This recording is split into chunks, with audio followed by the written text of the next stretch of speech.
Perinthalmanna girls സ്കൂളിലെ പഴയ കെട്ടിടം, അതായത് ഇപ്പോൾ പഴയ കെട്ടിടങ്ങൾ ഏതൊരു വിദ്യാഭ്യാസ സ്ഥാപനങ്ങളിലെങ്കിലും പൊളിച്ച് പുതിയത് പണിയണമല്ലോ, പണിച്ചുകൊണ്ടിരിക്കുകയാണ്. അപ്പോൾ ഗേൾസ് സ്കൂളിലെ EMS സ്മാരക കോംപ്ലക്സ് പഴയ കെട്ടിടമാണ്, അത് പൊളിച്ചു മാറ്റുന്നതുമായി ബന്ധപ്പെട്ട് കഴിഞ്ഞ ദിവസം കൗൺസിൽ യോഗത്തിൽ പ്രതിപക്ഷം വലിയ ഒച്ചപ്പാടും ബഹളമൊക്കെ ഉണ്ടാക്കി. ഭരണപക്ഷം അതനുസരിച്ച് മറുപടി കൊടുത്തു. അപ്പോൾ നാലകത്ത് ബഷീർ അദ്ദേഹം ആരോഗ്യ സ്റ്റാൻഡിംഗ് കമ്മിറ്റി ചെയർപേഴ്സൺ ആണെങ്കിലും ഇപ്പോൾ നഗരസഭയിൽ ഇന്ന് പ്രധാനമായിട്ട് പല കാര്യങ്ങളെക്കുറിച്ചും അദ്ദേഹത്തോട് ചോദിക്കുമ്പോൾ ക്ലിയറായിട്ട് കാര്യങ്ങൾ മനസ്സിലാവുന്നു. ഈ പഴയ കെട്ടിടം പൊളിച്ചു നീക്കുന്നതിന് എന്തിനാണ് പ്രതിപക്ഷം ഇത്രയും വലിയ രീതിയിൽ പ്രതിഷേധം ഉയർത്തുന്നത്? പ്രതിപക്ഷത്തിന്റെ ഞങ്ങൾക്ക് മനസ്സിലായത്, പെരിന്തൽമണ്ണയിൽ ഒരു വികസനവും വരാൻ പാടില്ല. കഴിഞ്ഞ 30 വർഷമായിട്ട് ഇവിടെ ഒരു വികസനം നടത്തിയിട്ടില്ല. ഇനി അവരുടെ ഭരണമല്ലെങ്കിലും ഇവിടെ UDF ഭരിക്കുകയാണെങ്കിലും ഈ നാട്ടിലൊരു വികസനം നടക്കാൻ പാടില്ല എന്നുള്ള ലക്ഷ്യം വെച്ചുകൊണ്ടാണ് അവർ ഒരു അടിസ്ഥാനരഹിതമായ കാര്യങ്ങളെല്ലാം പറഞ്ഞുകൊണ്ടിരിക്കുന്നത്. 100-150 വർഷം പഴക്കമുള്ള ഒരു ഓടിട്ട ഒരു ചെറിയൊരു കെട്ടിടം, ആ കെട്ടിടത്തെ EMS പഠിച്ചുകൊണ്ട് ഒരു സ്മാരകമായി നിലനിർത്തണം എന്ന് പറയുന്നതിൽ എന്താ അർത്ഥമാണുള്ളത്? EMSനെ നമ്മൾ ബഹുമാനിക്കുന്നു. കേരളത്തിന്റെ മുഖ്യമന്ത്രിയായിരുന്നു, പെരിന്തൽമണ്ണക്കാരനാണ്, പെരിന്തൽമണ്ണ നിയോജക മണ്ഡലംകാരനാണ്, ഏലംകുളംകാരനാണ്. അതിലൊക്കെ ഞങ്ങൾക്ക് ഒരു അഭിപ്രായ വ്യത്യാസമില്ല. EMSനെ നമ്മൾ താഴ്ത്തി കാണിക്കുന്നുമില്ല.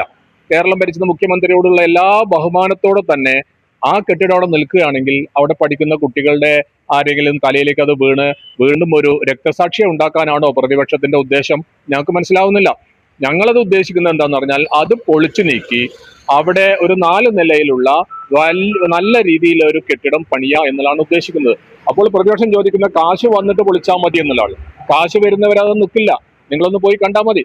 കാശ് വരുന്നത് വരെ നിൽക്കില്ല. MLA ഫണ്ടോ MP ഫണ്ടോ ഏതെങ്കിലും ഉപയോഗിച്ച് പെരിന്തൽമണ്ണയിൽ ഏതായാലും ഒന്നുമില്ല. 10-90 കോടി കടത്തിലാക്കിയിട്ടാണ് അവർ ഇട്ടെറിഞ്ഞ് പോയിരിക്കുന്നത്.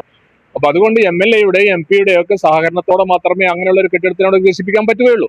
അപ്പോൾ അതിനുവേണ്ടി അതിന്റെ ഇടയ്ക്ക് അത് ക്യാഷ് വരുന്നവരെ കാത്തു നിൽക്കുകയാണെങ്കിൽ നമ്മുടെ ഈ കുട്ടികൾ ആരെങ്കിലും അതിന്റെ ചോട്ടിൽ പോയി കഴിഞ്ഞ് തലയിലേക്ക് വീണ് കഴിഞ്ഞാൽ അതിനും സമാധാനം പറയേണ്ട ഒരവസ്ഥ വരും. അതല്ല, ഇവർക്ക് രക്തസാക്ഷികളെ വേണ്ടുവെങ്കിൽ, അതാണ് അവരോട് ഉദ്ദേശിക്കുന്നതെങ്കിൽ അത് പൊളിക്കാതെ എടുക്കാം. അപ്പൊ അപ്പുറത്ത് നെഹ്റു സ്റ്റേഡിയം, നെഹ്റു വന്ന് പ്രസംഗിച്ച സ്റ്റേഡിയം, ആ നെഹ്റു സ്റ്റേഡിയം എന്ന് പറയുന്നു, നെഹ്റുവിന്റെ വന്ന് പ്രസംഗിച്ചിട്ടുള്ള സ്റ്റേജ് പൊളിച്ചു നീക്കി. എന്തിനു വേണ്ടിയാ പൊളിച്ചു നീക്കിയത്? അവിടെ സുന്ദരമായിട്ടുള്ള ഒരു സ്റ്റേഡിയം പണിയാൻ വേണ്ടി.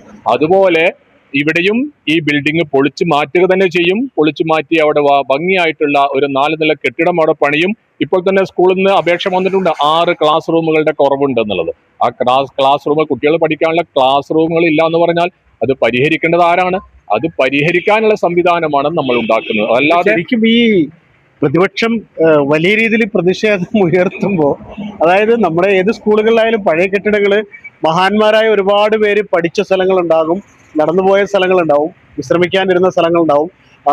അതുപോലെ പഴയ മഹാന്മാരെ ഇപ്പൊ EMSന് അദ്ദേഹത്തിന്റെ നാട്ടിൽ തന്നെ, മഹാനായ EMSന്റെ നാട്ടിൽ തന്നെ ഒരു വലിയ സ്മാരകമുണ്ട്. ഇപ്പൊ അദ്ദേഹം പഠിച്ചു വന്നതുകൊണ്ട് പഴയ കെട്ടിടം പുതിയതാക്കിയിട്ട് EMSന്റെ സ്മാരകമാക്കുമ്പോൾ അത് ഒന്നുകൂടി നല്ലതല്ലേ എന്ന് നാട്ടുകാർ ചോദിച്ചാൽ? അല്ല, ഞങ്ങൾ ആ സ്ഥാപനത്തിൽ അതിന് പേര് കൊടുത്തിരിക്കുന്നത് എന്താണ്? EMS എഡ്യൂക്കേഷണൽ കോംപ്ലക്സ് എന്നാണ്. അപ്പൊ EMS എഡ്യൂക്കേഷണൽ കോംപ്ലക്സ് എന്ന് പറഞ്ഞാൽ ബോയ്സ് സ്കൂളും ഗേൾസ് സ്കൂളും VHSCയും എല്ലാം കൂടി ചേർന്നിട്ടുള്ള ആ കോംപ്ലക്സിന്റെ പേരെന്നെ കൊടുത്തിരിക്കുന്നത് EMS എഡ്യൂക്കേഷണൽ കോംപ്ലക്സ് എന്നാണ്. പിന്നെ അതിനകത്തുനിന്ന് ഒരു ചെറിയൊരു കെട്ടിടം, ഒരു മൂത്രപ്പുര, അല്ലെങ്കിൽ ഒരു വേറൊരു സാധനം, അല്ലെങ്കിൽ ഒരു സ്റ്റാഫ് റൂം, അതിനൊക്കെ EMSന്റെ പേരിട്ടുകൊണ്ട് EMSനെ തരം താഴ്ത്തണോ? അതാണ് ഞങ്ങൾക്ക് ചോദിക്കാനുള്ളത്. ഞങ്ങൾ ആ കോംപ്ലക്സിനെ മൊത്തമായി ഇട്ടിരിക്കുന്ന പേരെന്താണ്? EMS എഡ്യൂക്കേഷണൽ കോംപ്ലക്സ് എന്നാണ്. അതിലും വലിയൊരു അംഗീകാരം എന്താണ് EMS നമ്മൾ കൊടുക്കുക? അപ്പോ ഈ പൊളിഞ്ഞു മാറാറായ, അല്ലെങ്കിൽ ഈ തകരാൻ ഉദ്ദേശിക്കുന്ന ഈ ആയിട്ട് കിടക്കുന്ന ഈ കെട്ടിടം, അത് ഏത് പ്രതിപക്ഷം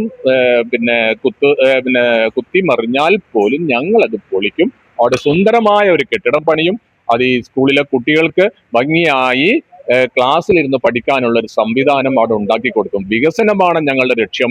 10 പൈസ ഇല്ലാത്ത മുനിസിപ്പാലിറ്റി ആണെങ്കിൽ പോലും പുറത്തുനിന്ന് പണം കൊണ്ടുവന്ന് MLA-യുടെയും MP-യുടെയും അതുപോലെ തന്നെ സംസ്ഥാന സർക്കാരിന്റെ ഒക്കെ പണം കൊണ്ടുവന്ന് ഇവിടെ വികസനം ഞങ്ങൾ നടത്തും. അതിനിവര് വിരളി പിടിച്ചിട്ട് യാതൊരു കാര്യമില്ല. ഏതായാലും EMSന് ഒരു വലിയ സ്മാരകം തന്നെയാണ് EMS വിദ്യാഭ്യാസ കോംപ്ലക്സ്. അതിൽ പല ഗേൾസ് സ്കൂളുണ്ട്, ബോയ്സ് സ്കൂളുണ്ട്, എല്ലാം ഉണ്ട്.